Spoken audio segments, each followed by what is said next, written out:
बिस्मिल्लाहिर्रहमानिर्रहीम। महफूजुन्नबी ख़ान, सदर Karachi citizens council आपसे मुखातिब हैं।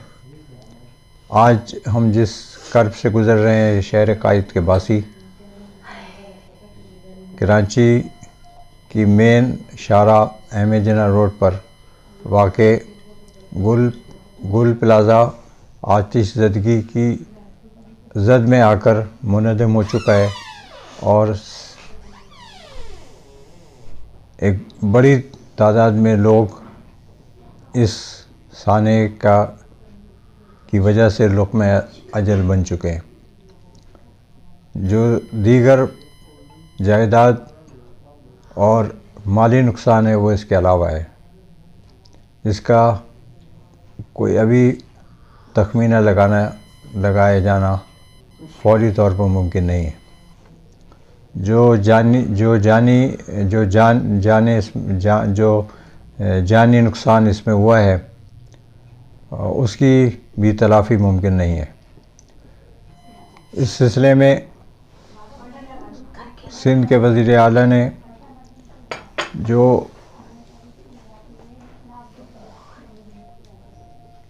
जिस कंपनसेशन का ऐलान किया है,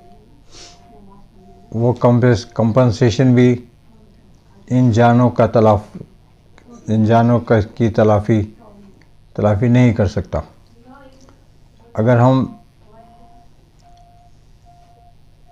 आदाद शुमार का जायज़ा लें तो हम इस नतीजे पर पहुँचते हैं कि सिर्फ़ गुज़िश्ता साल, एक साल के अरसे में कराची में 2500 आतिश ज़दगी की सानियात हुए हैं, लेकिन हमारे हुक्मरानों को इस सिलसिले में कोई अमली इक़दामात करते हुए हमें नज़र नहीं आते। आज के ये मौजूदा वाक़या सानिया गुल प्लाज़ा के निज़ाम का और इसमें आतिश ज़दगी का, ये दरहकीकत सिंध में गवर्नेंस के मुकम्मल कोलैप्स का मामला है। इसमें पूरी हुकूमत सिंध और हमारे हुक्मरान जो हैं उनकी गवर्नेंस हमें कहीं नज़र नहीं आती। इस सिलसिले में जो सिंध बिल्डिंग कंट्रोल अथॉरिटी का जो किरदार है, जो रोल है, वो भी हमें कहीं नज़र नहीं आता। अगर इस सिलसिले में हम ये शायद हुक्मरानों की कोशिश ये है कि वो बाज़ छोटे अहलकारों को पर इसकी ज़िम्मेदारी डालकर उन्हें किसी सज़ा का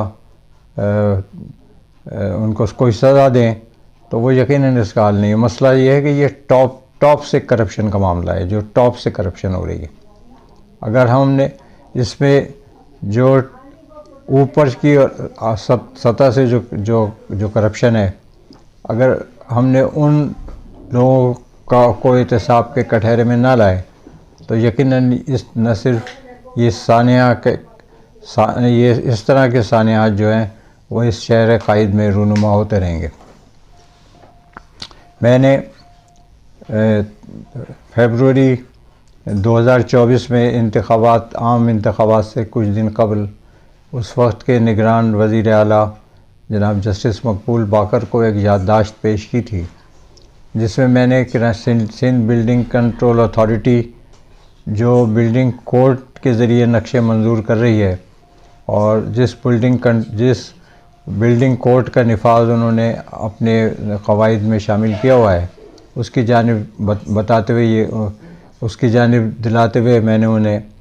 ये बताया था एक बाकायदा अर्ज़दाश्त के ज़रिए कि 2002 का building code Sindh building control authority ने फ़िलहाल उनके यहाँ नाफिज़ुल अमल है, लेकिन उसके बाद 2006 का जो बिल्डिंग कोड है वो भी आ चुका है, लेकिन उसके बावजूद हमारा जो सिंध में इस बिल्डिंग कंट्रोल का अदारा 2002 पे ही इक्तफ़ा कर रहा है, जो सरासर उन शहर की बढ़ती हुई जो सूरत हाल है उसका मुकाबला नहीं कर सकता। 2006 इस बिल्डिंग कोड में जो नेशनल फायर प्रोटेक्शन एसोसिएशन है जिस जो एक बैनुल-अक़वामी मेयार मुकर्रर करती है फायर सेफ्टी के इमारतों के अंदर, उसको भी नज़रअंदाज करते हुए यहाँ पे नक्शे मंजूर किए जाते हैं। इस नक्शे मंजूर करने में महज वहाँ के जो अफसरान और अमला है वो यकीनन सहूलतकारी के काम तो कर सकते हैं, लेकिन इनके यकीनन बड़ी आला सतह के ऊपर पूरे सेक्रेटेरिएट, सिंध के सेक्रेटेरिएट की सतह पर उनकी सरपरस्ती बिल्कुल वाज़ेह हो रहा है। जब तक हमने इस सरपरस्ती के इस जो नाता है इसको हमने इस पर काबू नहीं पाया और उस सही तरह से जो टॉप लेवल हमारी ब्यूरोक्रेसी है, जो हमारी पॉलिटिकल